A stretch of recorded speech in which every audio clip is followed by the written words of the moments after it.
Kita baca sama-sama Bapak Ibu yang dikasihi oleh Kristus Yesus dari Yohanes pasal yang ke-15 ayat yang ke-18 sampai yang ke-20. Kita buka Alkitab kita sama-sama, lalu kita baca supaya kita terbiasa. Kita tidak bergantung kepada slide. Yohanes pasal yang ke-15, 18 sampai 20.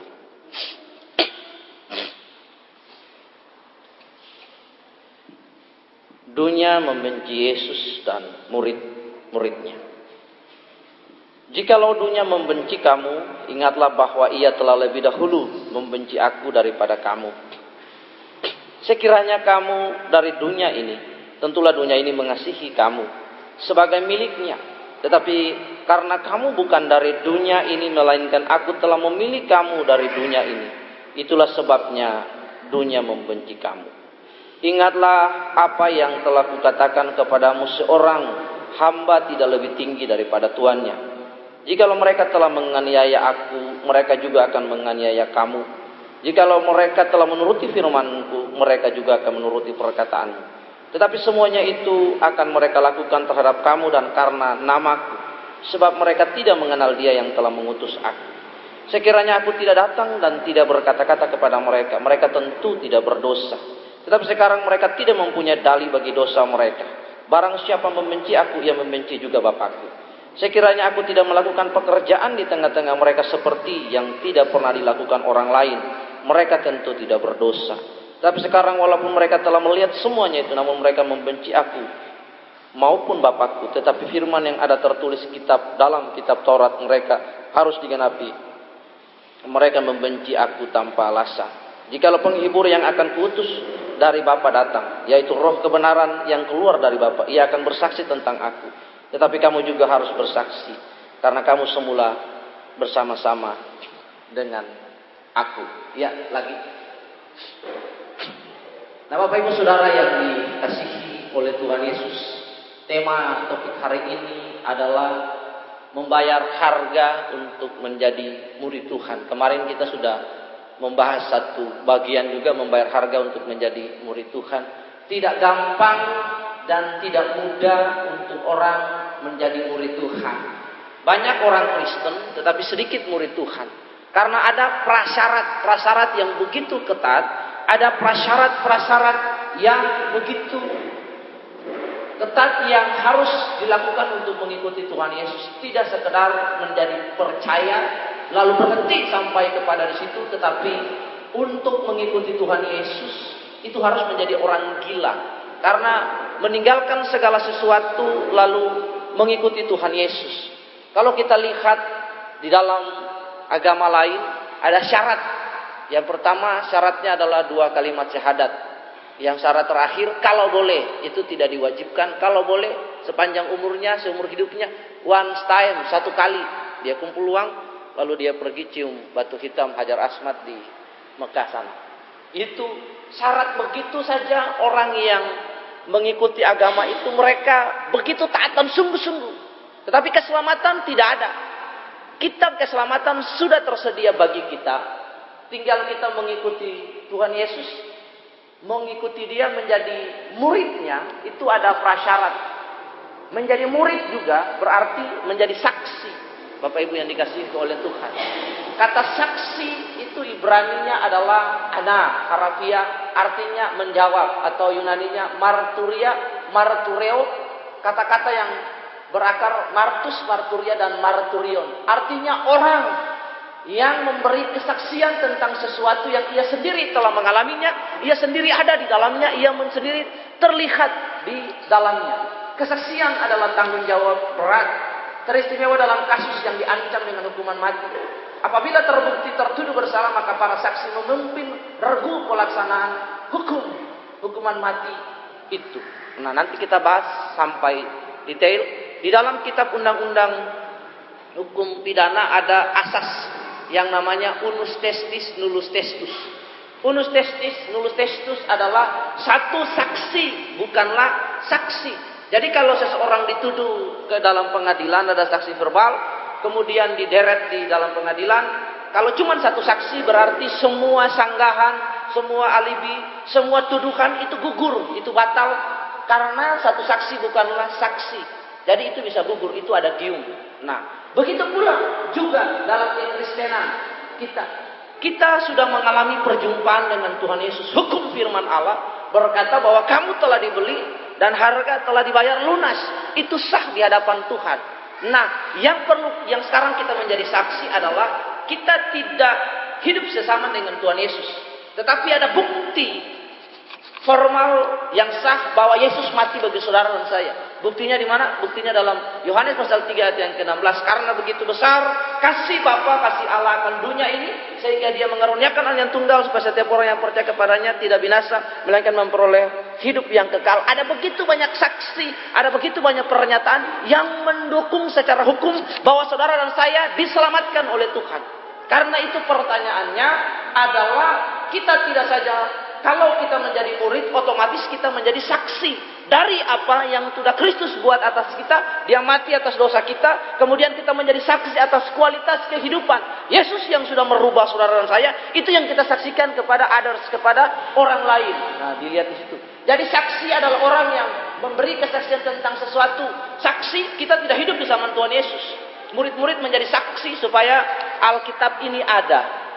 Penulisan Alkitab. Tetapi dikatakan bahwa kalau kita sudah percaya kepada Tuhan Yesus, lalu hidup kita berubah, kita menyaksikan kualitas Tuhan Allah yang merubah kita, yang bekerja di dalam kita, lalu mentransformasi kehidupan kita, transformed by Jesus. Nah, lihat. Berikutnya, di sini dikatakan juga, janganlah kamu, perintah ini sejajar dengan 1 Yohanes pasal 2 ayat 15 dan 17. Yang berkata, janganlah kamu mengasihi dunia dan apa yang ada di dalamnya. Jikalau orang mengasihi dunia, maka kasih akan Bapa tidak ada dalam orang itu. Ayat yang ke-16. Sebab semua yang ada di dalam dunia, yaitu keinginan daging dan yang keinginan mata serta yang Tuhan hidup, bukan berasal daripada Bapa, melainkan dari dunia. Dan dunia ini sedang lenyap dengan keinginannya. Tetapi orang yang melakukan doing the will of God akan tetap hidup, still living in the eternally. Tetap hidup sampai selama-lamanya. Tadi dikatakan di dalam Yohanes 15 ayat 18 tadi. Ayat ini atau perintah ini sejajar bahwa kalau kita mengasihi dunia, maka kasih akan Bapa itu tidak ada di dalam kehidupan kita. Nah, mengasihi dunia, logos ini bukan berarti yang dimaksud dengan dunia adalah cara hidup dunia. Hal-hal yang hedonis, yang membuat kita nyaman, hal-hal yang untuk memuaskan kedagingan kita, memuaskan hawa nafsu kita, memuaskan angkara muka kita, memuaskan dendam kita, dan lain. Itu dunia, hal-hal yang membuat orang itu nyaman, saudara. Perhatikan baik, banyak orang bisa beli kasur empuk yang enak. Mereka bisa beli segala macam. Hari ini kalau saudara perhatikan di Manado, saudara perhatikan di Jakarta, saudara lihat orang-orang semua kebanjiran. Mereka tidak bisa merasakan kenyamanan, bahkan sampai di hotel pun, di apartemen pun tenggelam. Mau buat apa? Mau ambil uang di ATM tenggelam semuanya. Di Manado ATM tenggelam, orang tidak bisa ambil uang lagi. Kenyamanan. Apa yang dunia tawarkan? Dunia tawarkan semua fana, saudara. Tapi yang Kristus tawarkan adalah kehidupan. Karena itu perintah ini sejajar. Kita tidak mengasihi dunia. Orang yang mengasihi dunia, dia tidak layak jadi murid. Karena ketika Tuhan memanggil murid, Dia berkata, tinggalkanlah segala sesuatu. Bahkan murid-murid meninggalkan everything. They lost everything to follow Jesus. Lihat. Kemarin juga kita sudah belajar tentang bagaimana menjadi murid, dan salah satu contoh yang sampai hari ini patungnya masih ada di daerah Yordania adalah tentang istri Lot. Istri Lot, dia ke belakang, menoleh ke belakang. Dia tidak layak untuk menjadi murid. Karena itu kita sudah bernyanyi bahwa mengikuti Yesus keputusan, we have no turning back. Kita tidak balik lagi ke belakang. Yang berikut, tindis anak panah, arah kanan.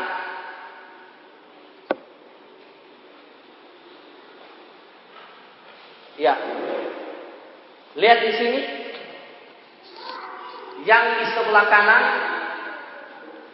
Saudara lihat, untuk yang menjadi murid, yang menjadi saksi, yang pantas disebut anak Allah adalah yang merespon dengan baik. Dia meresponi firman Tuhan dengan baik. Dia tahu bagaimana syarat-syarat untuk mengikuti Yesus. It's not easy to follow Jesus. Tidak mudah untuk pergi, meninggalkan everything, meninggalkan sesuatu dan mengikuti Yesus. Yang kedua, yang pertama adalah bagaimana cara saudara dan saya meresponi firman Tuhan, meresponi panggilan Tuhan itu datang. Come on, datang. Tuhan berkata datanglah, maka orang datang. Merespon dengan baik tawaran Kristus. Dia berkata, akulah jalan, kebenaran dan kehidupan. Barang siapa yang datang kepadaku, dia tidak binasa, dia akan selamat. Tidak ada orang yang datang kepada Allah tanpa melalui Kristus. Karena itu dikatakan Jesus is the only one way to heaven. Yesus adalah satu-satunya jalan ke surga. Merespon dengan baik. Yang kedua, kita mau dimuridkan oleh Tuhan. Kita mau dimuridkan, saudara. Mari, menjadi murid itu tidak gampang. Kadang-kadang menjadi murid kita menanggalkan ego kita. Kita menanggalkan keras kepala kita. Kita menanggalkan hal-hal yang lain, saudara. Untuk tinggal di bawah payung rohani seseorang, saudara perlu bayar harga cukup mahal, saudara. Saudara perlu meninggalkan ego, saudara perlu meninggalkan kesombongan, hal-hal yang lain. Bahkan untuk bergaul pun juga begitu, saudara. Untuk menjadi murid Tuhan, saudara perlu dimuridkan. Kata murid itu berhubungan dengan dua hal. Yang pertama adalah follow him. Saudara mengikuti Tuhan, saudara tertanam di sini, saudara dimuridkan di Kapernaum, saudara mengikuti apa yang menjadi aturan di sini. Saudara lihat, aturan cuma gampang satu, dibawa untuk jadi murid, nggak ada yang lain. Saya tidak ajar yang lain, ajar untuk jadi murid. Murid adalah mengikuti guru. Yang kedua, dia taat. Yang berikut, dia mau diajar, educated. Kalau seseorang tidak mau diajar, dia bukan murid. Kata God itu beda dengan sheep, kambing, saudara. Kambing itu nggak bisa diajar, saudara. Dia akan berontak, dia akan melawan. Tetapi kalau domba, dia submission, dia obey, dia mau dimuridkan, dia mau diajar. Selama 3 tahun diajar, dipermak supaya jadi baik. Saudara lihat. Yang berikut adalah berjuang dengan hidup ini. Murid-murid berjuang dengan hidup mereka. Sebagai orang Kristen juga kita berjuang dengan hidup kita supaya kita berkarakter ilahi. Tuhan memanggil kita supaya kita menjadi serupa. Ingat kemarin kita case pertama Tuhan menciptakan manusia serupa, segambar dengan ciptaan Allah di dalam image, di dalam divine, di dalam karakter. Mereka dirubah, diciptakan oleh Tuhan. Tetapi ketika mereka berbuat dosa, divine itu Roma 3 ayat 23, the glorifying of God lost from their life. Hidup mereka, kemuliaan Allah itu hilang dari hidup mereka. Karena itu Tuhan datang untuk merubah. Dia mati bagi kita untuk sebuah misi supaya kita menjadi serupa dengan Kristus. Serupa dalam hal karakter dan lain. Ingat Bapak Ibu Saudara yang dikasihi oleh Tuhan, Kristus akan menikah dengan saudara dan saya. 2 Korintus pasal yang ke-11.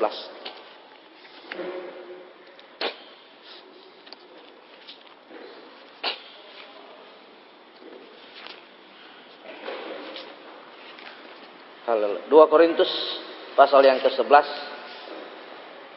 ayat yang pertama sampai ayat yang ke-6. Alangkah baiknya jika kamu sabar terhadap kebodohanku yang kecil itu. Memang kamu sabar terhadap aku. Yang kedua, ini di underline penting. Sebab aku cemburu kepada kamu dengan cemburu ilahi. Karena aku telah mempertunangkan kamu kepada satu laki-laki untuk membawa kamu sebagai perawan suci kepada Kristus. Tetapi aku takut kalau pikiran kamu disesatkan dari kesetiaan kamu yang sejati kepada Kristus. Sama seperti Hawa diperdayakan oleh ular itu dengan kelicikannya. Sebab kamu sabar saja jika ada seorang datang memberitakan Yesus yang lain daripada yang telah kami beritakan, atau memberikan kepada kamu roh yang lain daripada yang telah kami terima, atau Injil yang lain daripada yang telah kamu terima. Tetapi menurut pendapatku sedikit pun aku tidak kurang daripada rasul-rasul yang tak ada taranya itu. Jikalau aku kurang paham dalam hal berkata-kata, tidaklah demikian dalam hal pengetahuan. Sebab kami menyatakan kepada kamu segala waktu dan di dalam segala hal. Ayat yang kedua di situ dikatakan, sebab aku telah mempertunangkan kamu kepada satu laki-laki, kepada perawan suci, yaitu kepada Kristus. Gereja akan menikah dengan Kristus itunya, makanya perumpamaan 5 gadis yang bijaksana dan 5 gadis yang bodoh. Buka dengan saya lagi di dalam Matius pasal yang ke-25. Ini perumpamaan Tuhan Yesus 3 pasal sebelum penderitaan Tuhan Yesus, di pasal 26, 27 dan 28. 2 perumpamaan terakhir ini menyatakan betapa tanggung jawab kita. Karena saudara lihat di pasal 24 itu menggambarkan tentang khotbah tentang akhir zaman. Nah, pasal 25 ini menceritakan tentang bagaimana gereja atau pengantin gagal untuk menyambut Tuhan Yesus. Di situ ada 5 gadis yang bijaksana, mereka disebut gadis-gadis Phronimos. Mereka cakap, mereka cerdik, mereka memiliki kecerdasan roh, mereka mengerti season, waktu dan musim Allah dalam hidup mereka. Nah, ketika mempelai itu datang, Tuhan datang, they ready to escape with Jesus. Mereka siap untuk diangkat bersama-sama dengan Tuhan Yesus. Karena itu mereka berjuang untuk berkarakter laki.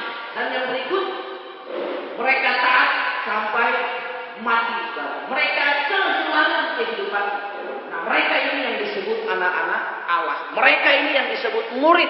Mereka ini yang disebut testimoni atau testimoni atau saksinya Allah. Nah, orang-orang yang tidak atau belum pantas sebagai murid, belum pantas sebagai testimoni, mereka malas berjuang dengan hidup mereka. Mereka mencari hidup yang wajar, hidup yang nikmat. Mereka memuaskan hawa nafsu mereka, daging mereka, ego mereka, dan lain-lain. Mereka menikmati hidup. Pada zaman Lot, orang-orang berdosa, mereka menikmati hidup mereka. Pada zaman Nuh, air bah, mereka menikmati hidup mereka. Pada zaman Sodom dan Gomora, mereka menikmati hidup mereka. Mereka tidak mengerti tentang Tuhan. Mereka hidup dan terkodrat dengan dosa. Mereka tidak berubah. Mereka buta terhadap kebenaran. Karena itu mereka tidak pantas disebut sebagai murid. Lihat di sini. Seorang murid yang terakhir adalah dia rela kehilangan kehidupannya dan memikul salib Kristus. Karena itu ada lagu bilang, salibmu, salibmu yang ku muliakan, hingga dalam surga ada perhentian. Yang berikut, Ardi. Nah, kita lihat di sini salah satu contoh orang yang kehilangan hidupnya bagi Yesus. Dia meninggalkan harta benda dan segala sesuatu yang nikmat bagi dia, dan dia meninggalkan Tuhan Yesus. Namanya adalah Perpetua, the Passion of Saint Perpetua, Martyr of the Faith. Gambaran besar tentang Perpetua, dia seorang bangsawan di Kartago atau sekarang negaranya disebut negara Tunisia. Dia anak seorang bangsawan di sana, dan dia punya seorang budak namanya Felicitas Kristen. Lalu Felicitas ini menjadi saksi. Dia menceritakan tentang kasih Tuhan yang sudah merubah hidupnya.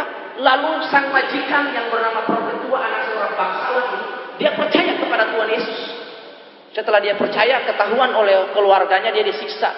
Terakhir dia dibunuh, ditanduk oleh banteng gila. Kemudian dia meninggal. Yang berikut, saudara lihat, kita lihat ini tempat di mana Perpetua disiksa di kota Tunisia, di Kartago, di Colosseum yang sangat kecil.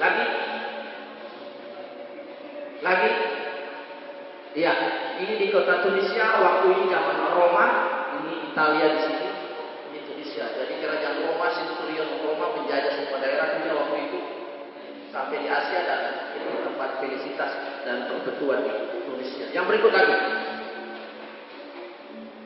Ini dia dengan budak-budaknya dibunuh waktu itu, dibuat karikaturnya membayangkan Felicitas. Nah, kita lihat filmnya dulu. Yang pertama, videonya.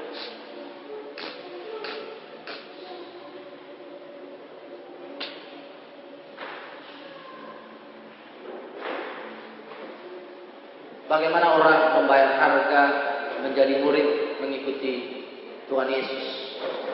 Ini saya gabungkan 3 film menjadi satu. Ada film Felicitas, kemudian di Indonesia, dan terakhir film Passion of Christ, ada singkatnya. Nah, saudara lihat film ini dengan bagus, lalu saudara lihat bagaimana syarat orang menjadi murid.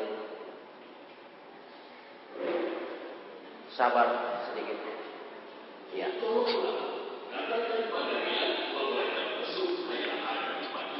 Ini Felicitas di penjara dengan suaminya.